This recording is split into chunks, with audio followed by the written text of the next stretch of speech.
All right, so in the last video, which started section 8.3, we started talking about confidence intervals for sample means. Okay, the purpose of confidence intervals is you're trying to estimate, in this case, we're trying to estimate a population mean, and we use our sample mean. And the big difference with confidence intervals for sample means is instead of using a z-score as our critical value, we are using what's called a t-score, okay? And that is basically because we are exchanging, right here is technically supposed to be the population standard deviation, and when that gets swapped out with the sample standard deviation, it really decreases what the capture rate is if you use z-scores here. However, t-scores make the capture rate be much more in line with whatever the confidence level is that you're using, okay? So we talked about how t-scores have what are called degrees of freedom, okay? We mentioned that the formula for degrees of freedom is very simple. It is the sample size minus 1. Okay, so I want to show you though how to calculate what the t-score value is. We know when these are z-scores, we use inverse norm on the calculator, or we can use table A, the z-score table. What I'm going to have you do is I'm going to have you look at table B. Okay, this is also tables that are provided for you with the formula sheets rather for the test, okay? So in an example here, it says, let's say that you want to construct a 95% confidence interval for estimating mean mu from a normal population, and your sample size is 12. Okay, now keep in mind, if your sample size is 12, that means the degrees of freedom will be 11. Okay, when you look at table B, and this is just a very small snapshot of a portion of table B, along the left side are the degrees of freedom. Along the top represents what the area is in one of the tails of your normal curve. Okay, so for example, since this is a 95% confidence interval, that means we want to be capturing this middle 95% area. That leaves half of 5%, which is 0.025, remaining in each of the two tails. Okay, that's where you would find the area. It's labeled upper tail probability, referring to up here, but it could just as well be the lower tail probability. That determines your column, okay, and then the row is dictated by the degrees of freedom. In this case would be 11, 12 minus 1, and where those two coincide, that would construct or make up what your t-score value is. Okay, that is how you use table B. Okay, if you were going to use your calculator, instead of using inverse norm when you hit second vars, you'll notice directly underneath inverse norm, you will see a feature called inverse T. Now, if you have an older calculator, I don't believe that this comes on it, but I do have a program I can give you for this to put on your calculator so that it brings the older calculators up to where these newer calculator functionalities are. Okay. Now, here are the inputs, though. If you are going to use inverse T, it needs two inputs. One, you're inputting the area of like one of the tails, the area to the left of the left tail there. And then the other one would be the degrees of freedom. Okay, so let's take a look. Let's try this. We're going to look a little bit at table B, and then we can try some of these with the calculator as well. Let's try a 90% confidence interval with a sample size of 11. Okay, if we were going to do that, we would need to, our degrees of freedom would be technically 11. So if we're going to use table B, we would want to go to the row labeled degrees of freedom 11. And then as far as a 90% confidence interval, okay, that means each tail would consist of 5% of the area. Okay, so I'm just going to flip here real briefly to table B so that you can see how table B looks. Okay. Again, in that example, we would be right here in this row looking at 11 degrees of freedom again. Okay, we also would want to look at where the tail probability is 0.05, and so we're looking for where those two things intersect. That looks like that's going to give us a t-score of 1.796. Okay, 1.796 is where we would go for that. And so I would put down my t-score is 1.796. Okay, and so when we go to complete our confidence interval back up here at the top, that's what I'm plugging in right here for this t-score. Okay, now if I were going to use the calculator to do this, what I would do on the calculator is I would select inverse t from that menu. I would input only the area of one of the tails, 0.05. I would input the degrees of freedom. Okay, very important that you always label these inputs. So DF under the 11, area under the 0.05, and this is going to give me 1.796. Okay, it actually gives me a negative. That's irrelevant because we know that it's a plus or minus anyhow in the formula. Okay, all right, let's try another one here. For a 95% confidence interval, sample size of 30. Okay, important when you do these, you have to identify on your paper what the degrees of freedom are. The area in the tail on this one would be half of 5% or 0.025. I'm going to go ahead and flip to this table here. Okay, so we said we would be down, let's see, 0.025, we'd be down this column here. I think the sample size on that, what wasn't it, 30? Sorry. Oops. It was 30, yeah. So we're at 29 degrees of freedom. I'm looking for where these two things here overlap. That would be a t-score of 2.045, okay? 2.045, or I could just as easily do inverse t 0.02529. Okay, again with the labels here. Okay, now here's what I want to show you here with this last one. We're going to do a 95% confidence interval again, only this time the sample size is not something, now this is not an issue if you use the calculator, okay, but you'll notice when you go to table B, so I'm going to flip to table B and look at what our degrees of freedom is. It's 34, okay, so when we go to table B, oops,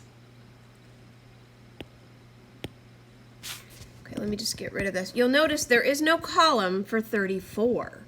Okay, there is no column, and so if the exact value does not appear in table B for your degrees of freedom, you use the greatest available degrees of freedom that is still less than the degrees of freedom that you're looking for. Now keep in mind, this degrees of freedom is 34.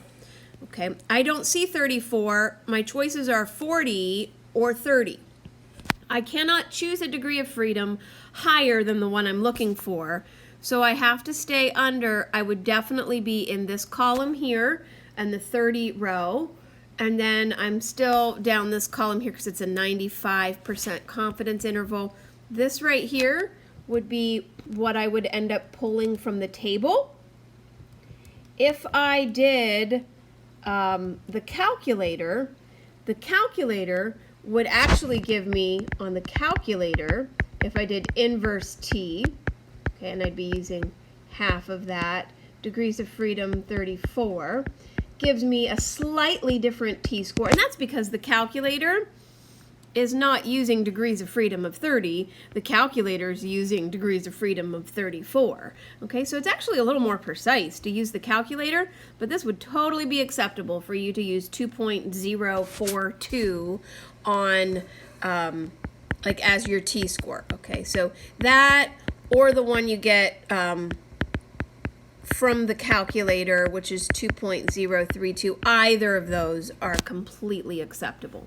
Okay, so we're going to try to see if we can walk through a problem here. Before we get to a full-blown problem, I'd like to just walk through the 4-step process to this, which at this point should be looking very familiar to you since we've kind of done this already with confidence intervals for proportions. So I'm going to kind of flip through this quickly here. We know that the state requires 2 things. You need to say what the parameter is that you're estimating, and in this example we would be saying we're estimating mu, which is the true population mean, and then we would put the context in, and at the end we want to say at what confidence level. Okay, 95% confidence level, whatever. Okay, step 2 is the plan step. Okay, this also requires 2 pieces of information. You have to specifically identify the method that you are using. In this example, the method is called a 1-sample t-interval for means. Okay, a 1-sample t-interval. You must name the procedure. Okay, by the time we're said and done here over the next several chapters, we're going to have a long list of many different procedures. You have to always name the procedure. Okay, and then the second step is to assess the 3 conditions, which we've touched on quite a bit here. I had mentioned earlier in the previous video that there were going to be 3 options for you to determine whether your sampling distribution is normal. We talked about the first 2. One is if they flat out tell you that the population is normal, that is good enough for you to just mention that. Hey, our sampling distribution is normal because they said the population distribution is normal. Done. Okay. Another option is maybe the population distribution is not mentioned that it's normal, or maybe it's skewed. Maybe it's you're told it's not normal. But we do know that the sample size is greater than or equal to 30. Well, then we can go ahead and conclude that our sampling distribution will still be approximately normal by the central limit theorem. Okay. Now, here's the third option, and you want to, I'm giving these to you in the easiest order here. Okay. So this third option would kind of be your last resort. Okay. If you notice in this option, it mentions, let's say you don't know that the population distribution is normal. We don't know the shape. And let's say that our sample size is small, that it's smaller than 30. So we cannot use the central limit theorem. However, let's say they gave you the set of data, okay, from your sample.